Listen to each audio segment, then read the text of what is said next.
नमस्ते, आज मी बनवणार आहे मँगो शेक। चला तर आता सुरू करूया। मँगो घेतलेले आहे मी। आता स्वच्छ पाण्याने ह्याला धुवून वरचे कवर काढून घेणार आहे। अशा प्रकारे वरचे छिलके काढून घेतलेले आहे। अशा प्रकारे याचे काप करून घेतलेले आहेत। मिक्सरच्या भांड्यात टाकून घेतलेला आहे। त्यामध्ये 3 चमच साखर टाकायची आहे।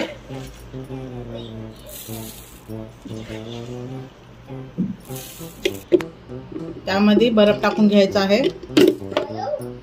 त्यामध्ये आईस्क्रीम टाकून घ्यायचा आहे।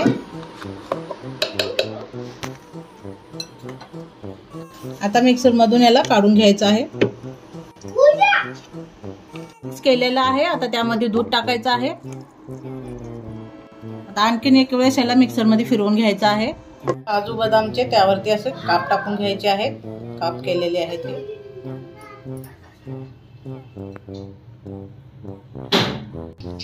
अशा प्रकारे एक वेळेस तुम्ही नक्कीच करून पहा। आवडले असेल तर लाईक करा, शेअर करा, कमेंट करा।